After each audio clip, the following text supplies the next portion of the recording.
10 years ago, I think Duke had 3 or maybe 4 finance classes for undergrads.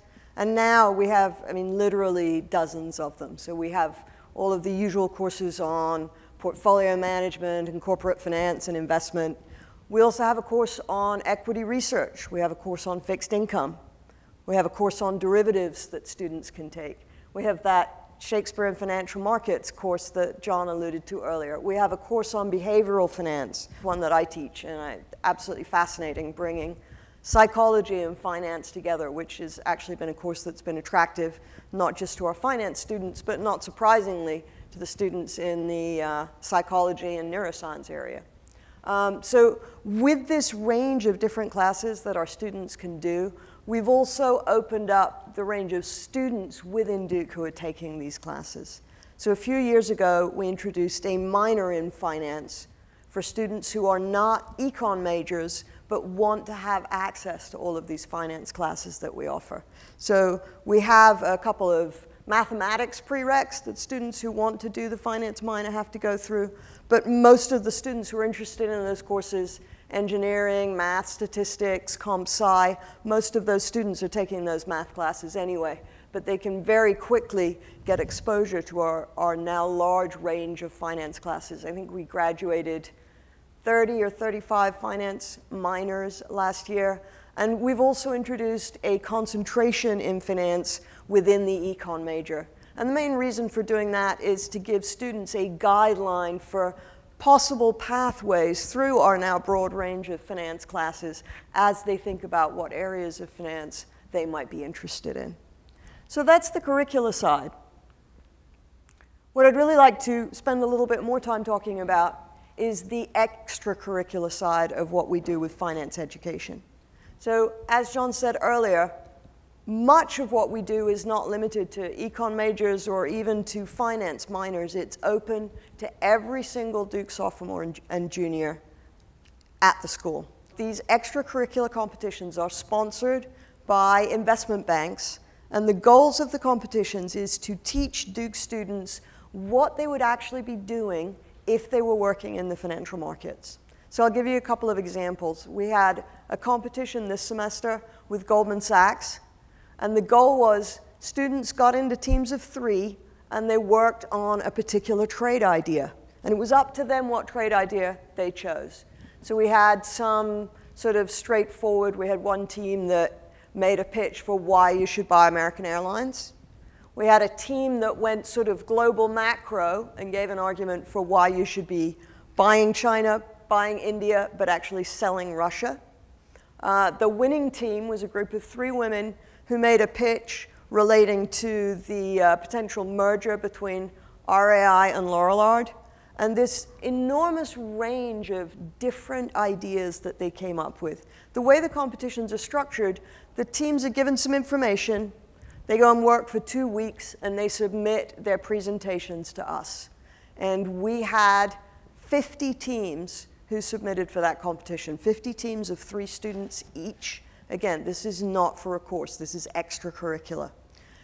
Here's why they're willing to work this hard on it. The top 10 teams are selected to make presentations to a group of Duke alumni from Goldman Sachs who came down to the afternoon to watch them present, to ask them questions, and to give them feedback.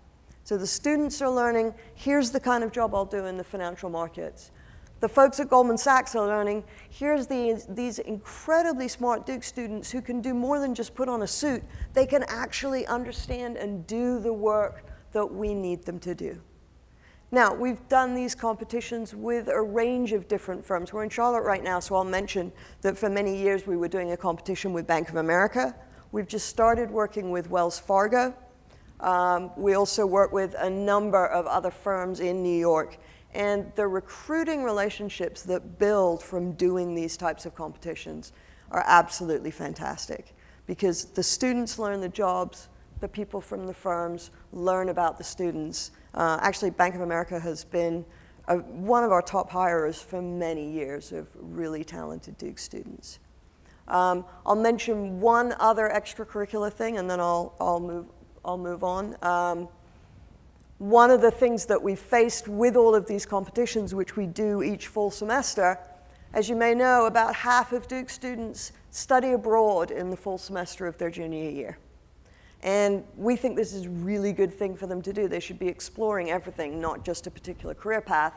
But we heard that some students were saying that they weren't going to study abroad in the fall semester because they were missing all of these activities that they could be doing to prepare for finance recruiting. And by the way, they won't go abroad in the spring semester because that's basketball season. What are you thinking? It's not going to happen. So what we did was we created a short but very intense boot camp that we run for the students who are studying abroad. We run it for 5 days before the term starts in the spring semester.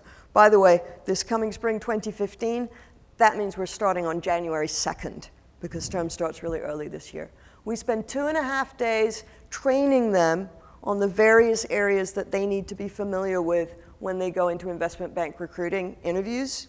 And then we spend 2 days with another 25 or 30 of our Duke alums who come down from the financial markets, spend 2 days with these students doing one-on-ones, doing small group meetings, having lunches and dinners and receptions with the students to help get those students up to speed so that when recruiting season starts in February, which is very, very intense, all of these boot camp students who've been away in the fall are nonetheless just as ready as their on-campus classmates to go into the recruiting process.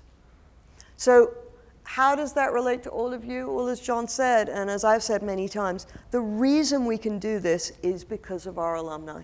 Our alumni get involved. They come in and give visiting lectures. They get involved in all of these different recruiting activities. They do mock interviews. They do resume reviews. And it's because of the alumni being engaged in this way that we can do what we do.